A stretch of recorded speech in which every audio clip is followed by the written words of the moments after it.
Hi, this is Jen with Unchained Crochet.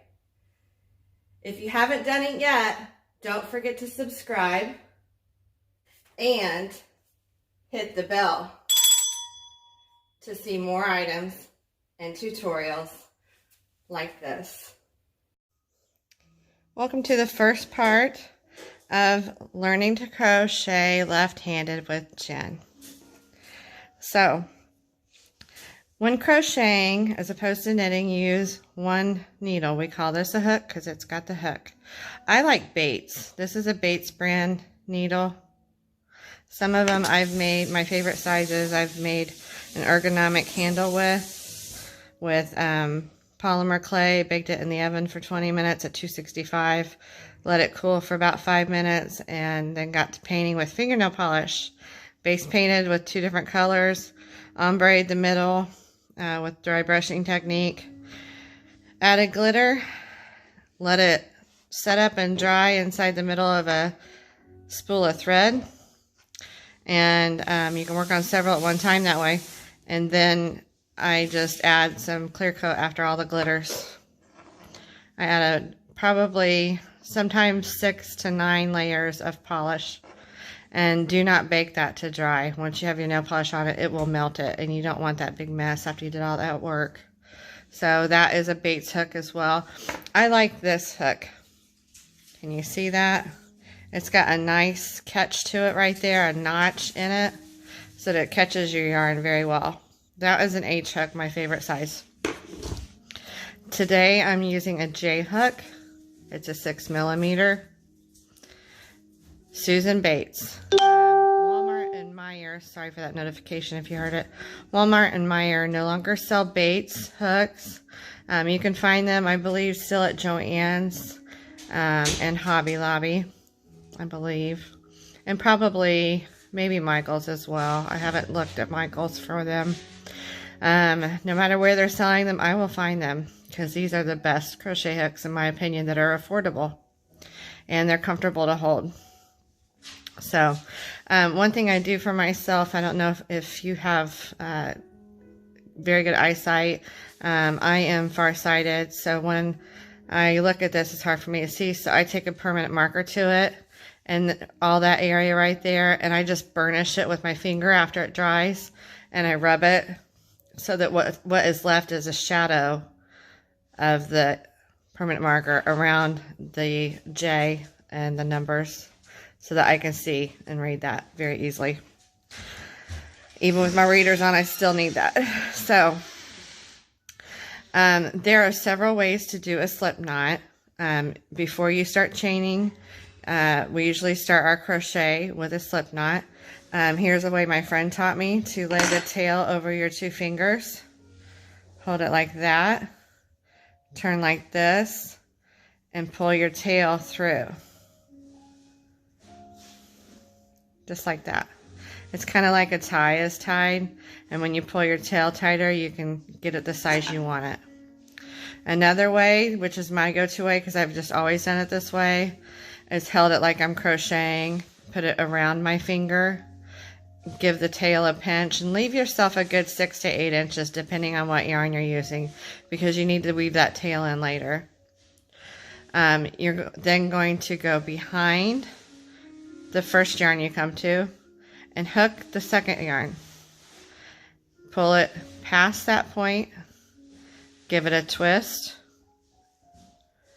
hold your triangle you made, pull that loop off of your finger and through the other loop. Just like that, and then give your tail a pull. And for slack, I like to say not too big. You want it the same size as your other chains, but you don't want it so tight that it doesn't move easily on your needle. You don't want it that snug. So you can pull it all the way up there if you want, and then just give it a little pinch to pull it away and give it some slack. Leave a little space there. Now, to work your yarn, different people have different methods. Some people hold it like a pin. I have never held it that way. I've been crocheting, not consistently, but since I was I want to say about 10 and old enough to start doing my fingernails and polishing my nails. I've always held it like this, held mine at a 45 up to the right. That is your choice. If you want to go this way, that's fine. It's definitely, if you ever do a tutorial, would be prettier because your hand does not get in the way of people seeing your stitches. I just don't, and I can't wrap my hook as easily. I don't know how people do it. It takes a lot of wrist action, and I don't like carpal tunnel, so I prefer to do mine overhanded like this instead of underhanded. So again, play with it. That's your choice, whatever feels comfortable to you. So we start out, we've got our slip knot and our first loop on the hook. When counting your chains, this first loop on your hook does not count. When you get to the end of your chain, if you're doing a certain number of chains for a pattern or a tutorial, that loop that's on your hook never counts. So the one you're starting with, we don't count that. So I'm going to start chaining. I'm going to go ahead and just do a coaster. I did this little one here in a star stitch. It's a very pretty stitch. There's a tutorial for this on my video list. That's a star stitch. That's a little bit more advanced, but a very pretty stitch. This is the same yarn, so I'm just going to make another coaster for my living room or something. Little mug rug. So I'm going to go ahead and do about 20 stitches. 1, 2, 3, 4, 5, 6, 7, 8, 9, 10, 11, 12, 13, 14, 15, 16, 17, 18, 19, and 20. So there's 20 chains. Not counting the one on your hook. Learn to count your chains. Don't count the one on your hook. 1, 2, 3, 4, 5, 6, 7. And I look at these loops up at the top. 8, 9, 10, 11, 12, 13, 14, 15, 16, 17, 18, 19, and 20. So now that we've done our chain, that is called a foundation chain. I like to stitch into my back loops. So we're going to start out this first row and do what's called a single crochet. Other than a slip stitch, it is the most simple stitch. So I like to go into the back loops. And when I mean back loops are these little bumps right here along the back. It kind of looks like a spine. These little bumps here. It's a little fidgety doing that your first row, but it gives you a nice chained look finish to the bottom of your piece, to that edge, because it'll make it look just like your last row. Your last row is going to have those stitches like that. Your last row will have stitches at the top that look the same as going through the back loops on the bottom. So back loop method is my method. There are other methods for doing a foundation that I will get into later, but they are more advanced. So I'm going into that back loop, and look, you're not going into this first one because you just came out of that chain. I'm going to go into the next one, and this counts as your first single crochet. You're going in, let me do that slower. You're going into that back loop. You're going to yarn over, we call this yarning over, and pull that yarn through that back loop. Now you have 2 loops on your hook. You're going to yarn over, and you're going to pull through both loops on your hook. That is your first single crochet. You'll see that shape out, you know, better once we get some more. So we're going back into the back loop of the next one. Very next one. It's important. Don't skip a stitch unless you're told to do so in a pattern or a tutorial. I've got to get some yarn off this ball. It's misbehaving. My balls have gone wild. Okay. Now I'm going into the next back loop. This is our 3rd stitch. Into the back loop. And sometimes you have to coerce it through that back loop if your chain was a little bit tighter than the other ones, and I'm pushing the tip of my hook through there. Just keep a hold of your hook and keep a hold of your chain.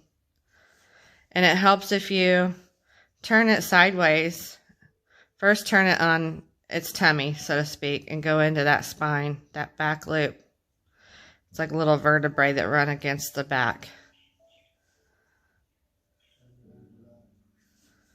I find it easier to actually flip it over, look at that vertebrae, that spine, and go through that back loop that way, as opposed to digging down like this.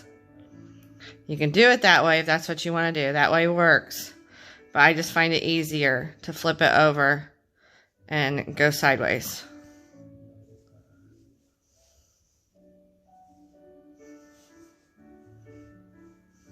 So I'm going to repeat this again for you. You're going into that back loop with your loop on your hook. Go through the back loop, yarn over, pull through the back loop, then yarn over and pull through 2. Through the back loop, yarn over, pull through 2 loops. Through the back loop, yarn over, pull through 2 loops. Through the back loop, yarn over, pull through 2. Keep going till you reach the last chain that you come to. That was the one that was where you started your slip knot.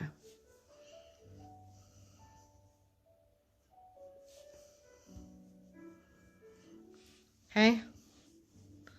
So, right here I want to teach you something. If you follow or you want to follow patterns and you've done your big long chains, some patterns call for as high as hundreds. I've seen them as high as like 180 chains, 180 chains. You've done all that counting, okay? And then you have done your first row into your chains. And you're at the end of your first row and you're finding that you don't have enough stitches. What do? Just real quick, you've come to the end of that row and you say, oh, I should have done one more stitch.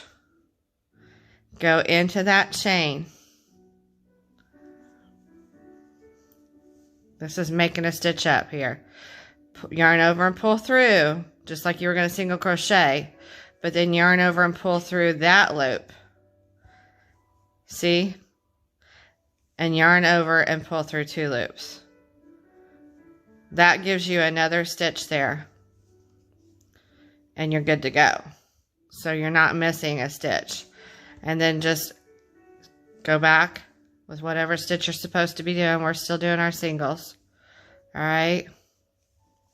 So that is how you can add another stitch if you find out. And you can keep doing that. And that's a different technique. If you were to keep doing it, that's called a foundation single crochet, which I will teach you in a different video. For now, we're starting with a chain foundation. So you have gone through all your back loops. Now there's no more back loops to go through once you finish your first row here. So we're chaining 1. Since we're single crocheting, we need to chain 1 so that we can go into that same stitch. We've chained 1. And we're single crocheting into, see that V right there? Those 2 loops on top that sit on top. We're going into both of those. Yarn over and pull through both loops. Go through, and you can see where you need to go through right there. Go into with both of those 2 strands on top. Yarn over, pull through, yarn over and pull through 2. Okay, say you go through just the back loop. You didn't do your front loop too, you just did 1 loop. You can do that intentionally and make yourself a little bit of a lacier garment. It'll have more drape, but you're also going to end up with this line here, this ridge of these front loops, if you were to keep doing that. But you can do that intentionally. And it can actually be a design element. See, I made a line right here. Instead of having a slight holy look right here, it's got that line. And pressed open with some steam, that would open up like that and have a lot of drape. So that's that. You want to go through, just doing regular single crochet, you usually go through both loops up there. So I'm going to finish this row, and I want you to finish this row right along with me. If you need to pause, go ahead and pause. I'll be here.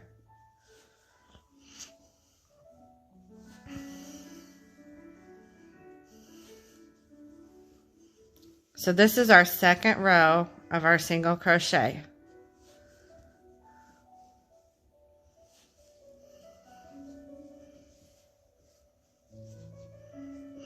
Make sure that when you approach your end that you are going into your last stitch.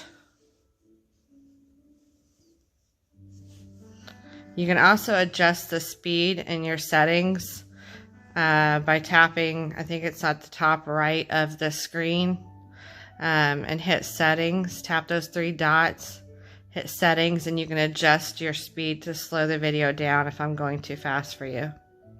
So always at the end of a single crochet row, if you're doing all single crochet, you would chain one and turn. Our next row though, we're going to do double crochet. So I'm going to chain two and turn. Now remember with the single crochet, when we chained one and turned, we went into that first stitch.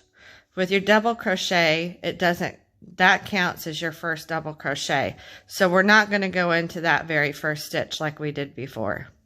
Otherwise you would have a really, let me show you what that looks like.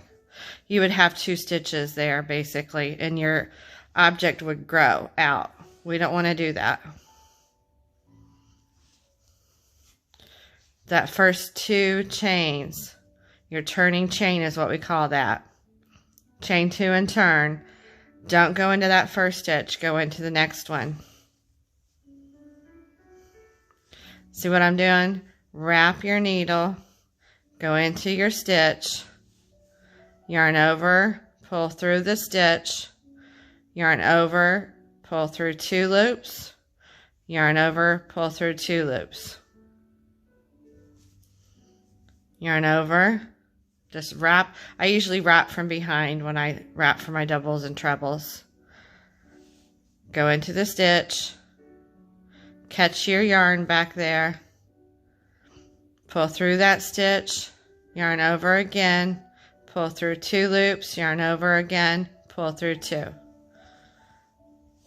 See why it's called a double? Because it's double the height of the single crochet. Here's a single crochet row, and here's a double crochet, and you get a little bit more airy look right there. So that's your double. Just keep going across your row there as I am.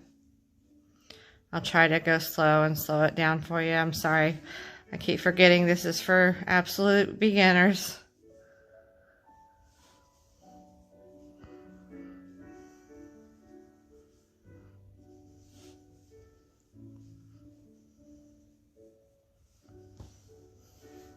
I gotta get more yarn off of here, sorry.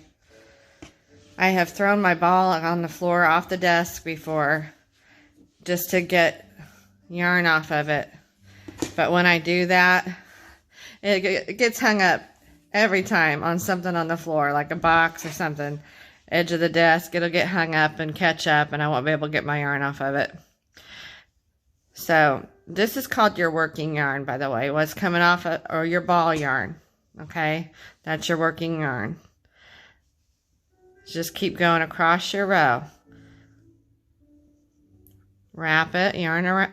They call that a yarn over, but when I'm starting my double crochet, I come from behind and wrap it that way.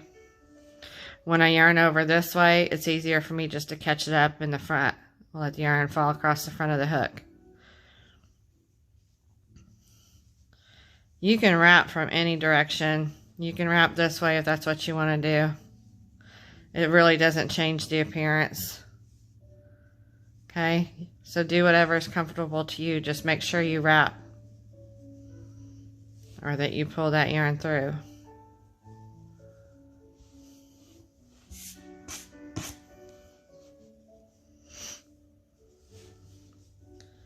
So keep going to the end of your row. We're almost there. We're almost there. Right now you're new, and if this is not perfectly straight, don't worry about it. Okay, I've come to my first single crochet. You see this little bit of a loop there? That was my chain 1 when I did that start of that row. Okay, here is the top of that last single crochet I'm going into. It's right there. You can see it better from the front. So we're not going into this little loop here. That's kind of going to get pulled a little straighter right now.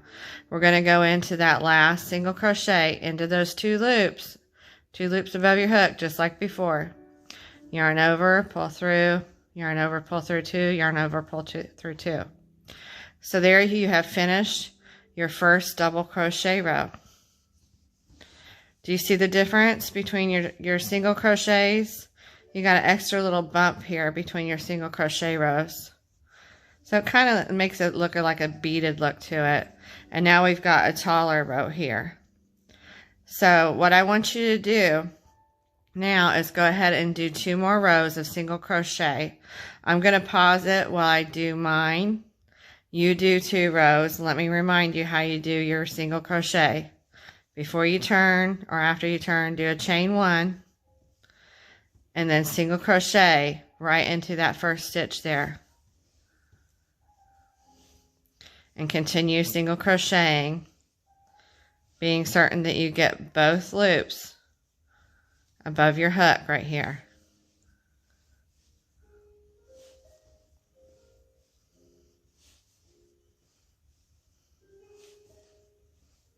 Keep going all the way across your row.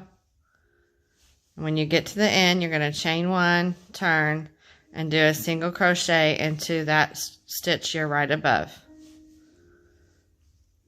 So I'm going to pause this, and you go ahead and do that second row on your own, okay?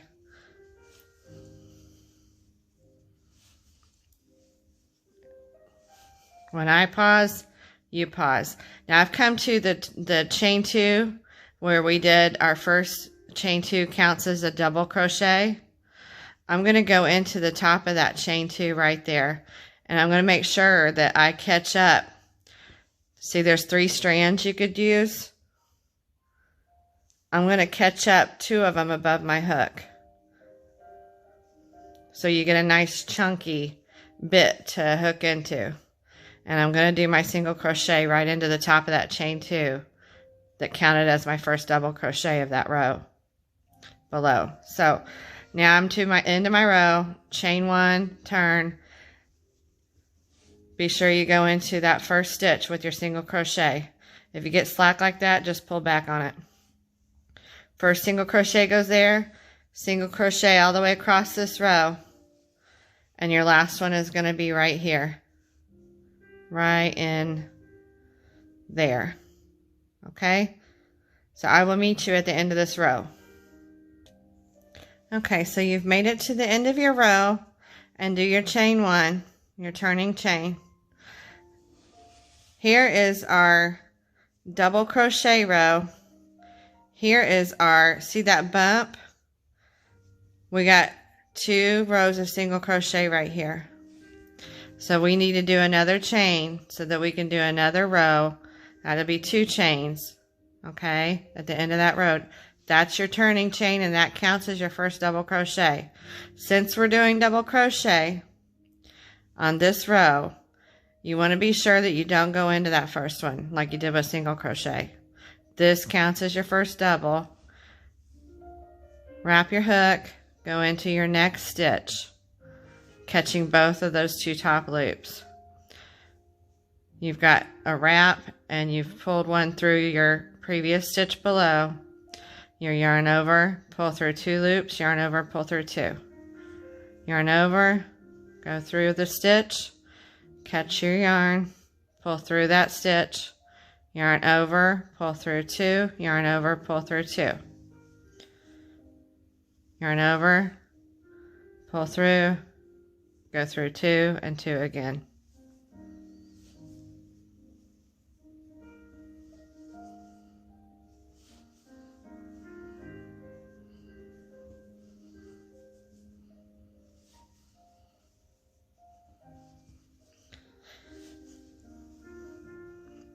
Now you may notice that some of your stitches look a little looser than others. You are new to crochet and you're learning to control your tension, and we call that tension. Try to maintain the same tension. If you're uncomfortable holding it tight, don't be so tight, just loosen up. That's why I just let my yarn just ride through my fingers like that. I catch it up like this, hold it above around the front of my finger and down the back. And I just I relax this finger. If you want more tension, you can actually loop it around your pinky and up over your hand like that and control your tension with your pinky. We do that a lot with knitting. I don't knit much anymore, but you can flick it to give yourself some slack, to give yourself more yarn. That's all complicated. I just like to relax when I crochet. I just let it ride up through my fingers. It controls the yarn without being tension. I just use what I call my natural tension.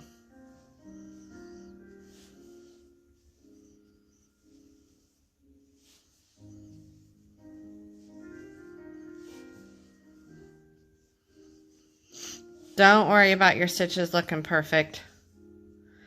You are just starting out. See how I went into that last stitch? We're ignoring this side junk right here. That's just your side. That's your beginning chain one of that last single crochet row. So I've done my last double crochet. I'm going to chain one. I'm going to turn, and we're going to do 2 more single crochet rows. I did my last double crochet. Did I say single crochet? So we're going in with a single crochet. We're chaining 1 and turning and going into that first stitch.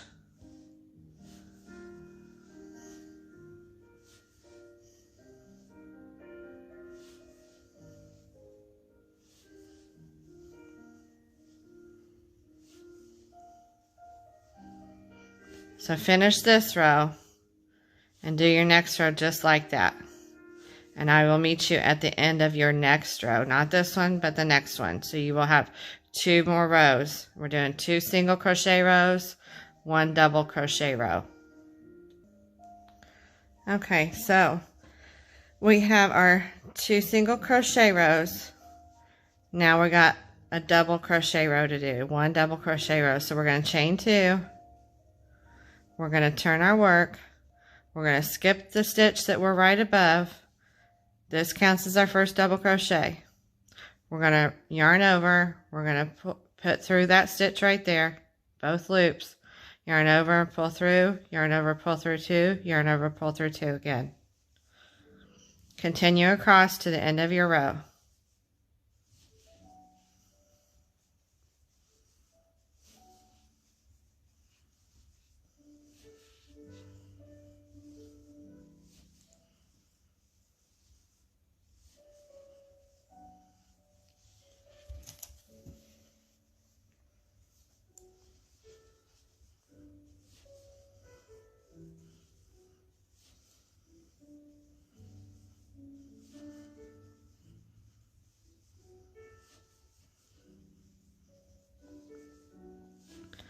So we're really working on, you're learning 2 stitches tonight or today, whatever it is when you watch this. At this time you're learning 2 different stitches besides the chain stitch. You're building your skill set. You're learning to make sure you don't leave out any stitches. Stop every once in a while and look at your edges. Sometimes you might forget that last stitch. See, my edge looks a little sloppy right there. Once you block that with a steam iron or wet it and pin it out on like those foam kids play mats, people use that a lot, and they'll use T-pins. I like to steam press my acrylic. It helps it with the drape. Sometimes if it's a piece that doesn't need any drape, I'll just finish it up and throw it into the wash. It'll work itself out. But you can see that I've not skipped stitches. And we have a pretty good rectangle here. Okay? Nice and even. If you see that your piece is going like this on one side, really bad, you're skipping stitches, or you're not going into your last stitch from the previous row. So make sure you're not skipping stitches, okay? And it can be a little hard to identify that when you first start doing it. When you start skipping one at the end or skipping one at the beginning, it'll be real gradual. You'll start getting a little hourglass shape to it. That we don't want shaping if we're making a square, okay? We will learn some shaping later on in further tutorials, but right now I want you to make sure your piece is straight. Okay, just fluff it out, give it a little stretch, and see if it's straight. You can count your stitches if you want to. I don't worry about it with this. This is just a little square we're making. We're making a mug rug or a coaster, whatever you want to call it. So now we finished our double crochet row. We went into the last single crochet. We're going to chain one, and we're going to go into that first stitch with our first single crochet. Keep going and do 2 rows of that. Okay? Chain one and single crochet, 2 rows. Okay, so we've got our last 2 rows of single crochet we've done. You see that bump? That's between the 2 rows of single crochet. That's how you know you've got your 2 rows. If you forget that you've done one and you think you only done 1 row, look for that bump. If you got that bump there, you've got your 2 rows of singles. Okay? Chain 2, turn, go into not that first stitch but your next stitch to double crochet. Continue across that row. I'm going to pause here and you can pause as well. Now we're ready for our chain 1 and do 2 single crochet rows again. And you can keep going with this piece. If you've gotten this far and you say, hey, I don't want a coaster, I want to make a scarf, just keep doing your pattern. Keep doing your pattern and make it as long as you want. Make it a scarf. It's wide enough. It's probably about 6 inches wide. You could always add a border to it too if you want to make it a little wider so you get the length you want. Go back down the sides, along the sides, and go around your stitches on the sides and just make sure they're evenly spaced, and you can make a little contrast border for your scarf if that's what you want to do. It does not have to be a coaster or a mug rug. I just am in need of coasters and mug rugs and don't mind having them. I need one for my bedroom. I got one for my desk already. This one will be for the living room, I think. And I like this minty teal that I'm using. This is, by the way, this is worsted weight. And it is Hobby Lobby. I love this yarn. It is acrylic. And I don't have the ball band right now, but with worsted weight yarns, it'll have a little picture of a skein. Any kind of yarn usually has a picture of a skein. And I don't know if you can see that right there. There's a number 3 right there on this other ball band I have. This is a different yarn. This one was a 3 weight. There's a 3 right there. So if you're wanting a heavier weight for a scarf or a shawl or sweater, whatever, you would look for a 4 weight. That's what we call worsted. This one here is more of a sport weight or DK weight, double knit weight. I like sport. This one calls for an H hook. It's a 3. It's a lighter weight. That was this yarn from a different project. So this yarn here is a 4 weight. And I usually go anywhere. I look at the yarn to see, yes, that's a real 4 weight. Because some of them will say they're 4s and they're really a lighter weight or heavier or bulkier. This one's a good even 4 for me. I think that's an average size 4 yarn. So I usually use anywhere from an I to a J or K hook, depending on how much drape I want or how much bulk I want. It's all up to you. The smaller the needle, the earlier in the alphabet it comes. So this is a bigger one. It's a J. They have some big honking needles, hooks you can go get for really bulky yarn. If you're using a finer yarn, the finer the yarn, the smaller your hook should be. And they go really itty bitty depending on your thread. Some people use thread crochet. I'm not a thread crochet person. Even lace weights, I will double those lace weight yarns and use a bigger hook with those. So we're back to our single crochet here. Just don't forget to go into the top of your turning chain there from your previous double crochet row. Always go into the top of your turning chain unless you're shaping and they tell you to skip it. Make sure you hit that on your way back. I'm going to chain one. I'm going to do my second row here. I came back sooner than I planned, I think, but you get the point. Just keep going with your 2 rows of single crochet, alternated with 1 row of double. This would be really pretty in a self-striping yarn or a variegated yarn. Variegated yarns have a shorter run of color changes, so it would be really cute with this alternating pattern of singles and doubles.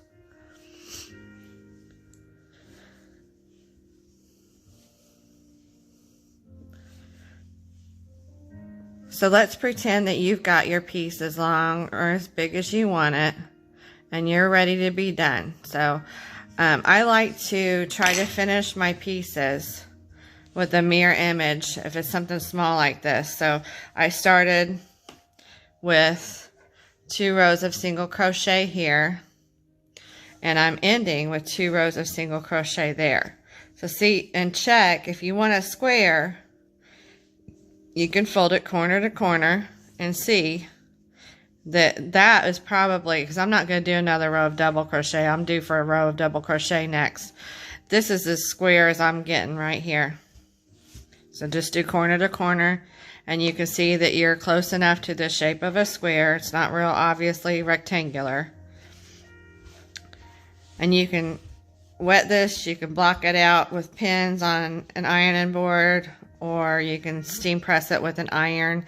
Just be sure you're new to crochet. Be sure you don't burn yourself. Be safe. Make sure you have water in your steam iron. It's a regular clothes iron. Make sure that you don't add water with it plugged in. And when you hit that, I usually give it an extra puff of steam. If you want drape, go ahead and steam it. I'm just going to leave mine like this. And textured stitches like this other little one I did the other day, unless I was going to wear this, I would not steam it. If I was going to wear it and I wanted it to have some drape and blow that design open a little bit, I would go ahead and steam it. Say my yarn was heavier than I really wanted it, I would just go ahead and pull it out and steam it. Steaming acrylic can be done. Do not use a dry iron. You will murder your yarn and melt it, and it will stick to your iron. So make sure you add your water and steam it safely. We don't want to murder any yarn. We just want to kill it kindly so it tames it and makes it have that drape you want or shape you want. If your shape's a little off, you don't have to start all over. Just pull it out a little bit and steam it. It'll be all right. Okay, but keep working on, we're not looking for perfection here, but keep working on making sure you hit every stitch, okay, that you're supposed to hit. Rewatch the video, make another one, or keep going and make yourself a scarf. Just keep practicing and don't give up. Whatever you do, don't give up. So just pretend you are done with your project if you're not done with it, or you can finish it now. Take an extra chain right here, like you were going to turn and go back and do a single crochet. Pull that loop up. Leave yourself about 6 to 8 inches. All right. Then you're going to use your scissors or your snips and cut that loop. Pull out the ball yarn. Make sure you're pulling your ball yarn out and not the other way around. Then give it a little pinch, little tug right there, and you'll have a little bit of a knot. But then you can take that tail And you want to have some yarn needles. Yarn needles are good to have. Let me grab a yarn needle. I'm going to pause this. This is a yarn needle. You want to get these while you're getting your yarn and your hook. It has a pretty good large eye. I like the metal ones. There are different styles out there. You can play with different styles if you like, but it'll be labeled a yarn needle. It has a blunt end to it, so you can't poke yourself too badly with it. And it's not going to snag your yarn and split it up as badly. Okay? We don't want to pull up little tiny loops in our yarn like that and make it ugly. Okay? So what I'm going to teach you now is how to bury your tail. I usually, with a 4-weight, you can do it like this and smush it between your fingers and your fingernail if you have nails. And go to the edge there and just wiggle that back and forth, kind of seesaw action. And get most of those through there and give them a little pull. Just like that. Or you can fold it in half, really mash it down, and do the same. And pull it up by that little loop there. Either way. This yarn, or this needle here, is not going to work good for a bulky yarn.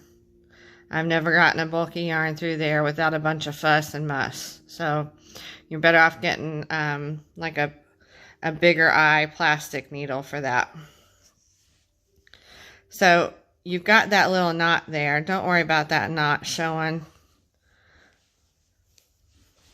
And with single crochet, this last row here with single crochet, I like to just go in there, kind of let it ride between the stitch so you can't see your needle much at all on either side while it's in there. So just hold it evenly between your fingers. Don't mush down too much. Hold it between your fingers and just slide it right through 6 or 7 stitches. If you split a little bit of yarn here or there, it's not a big deal. You just don't want a bunch of needle poking out. If it's poking out a whole lot over a stitch or two, you're going to see that tail yarn riding above your stitches on the outside of your piece. So this buries it nicely and isn't too much trouble. The needle's nice and strong and straight. So just keep pulling a little bit. Don't want to pull too hard and pull that off your needle. And then I usually give that corner a tug to loosen up the tension of the yarn that we just buried. Then turn and go back. But when you go back, see right here? Go over one of those loops that you just came under, so it catches it a bit. If you're working with a slippery yarn, go under a loop, wrap your needle a couple times, and pull through those loops to make a little knot right there, and then bury the rest of your tail. If you're working with a slippery yarn, that helps to secure your tail. But I'm just going to go over this loop right here, and I'm going to bury the yarn again, just the same direction I came from. Opposite direction, sorry. And I'm going to come out the other side and look and see. You don't have a bunch of needles showing there. You just rode right through that single crochet row. And you will get right there. My tail's getting short, and the end of my tail is back here. If you pull that real hard, it will come through, but it's going to bunch your row up. Okay? What I would do is secure your row with your thumb and your finger and wiggle it on through. If it won't do that, then find the end by pulling each side of your loop up here by your needle. And I found the end, and I'm just going to pull it through.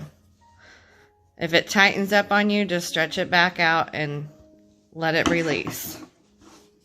And I usually cut it where it's not real short up against there. You may launder it, use it, whatever, and it go through the wash, and you don't have any tail left buried because you've pulled it too tight. You can always pull it loose again and trim it up. I'm happy with that.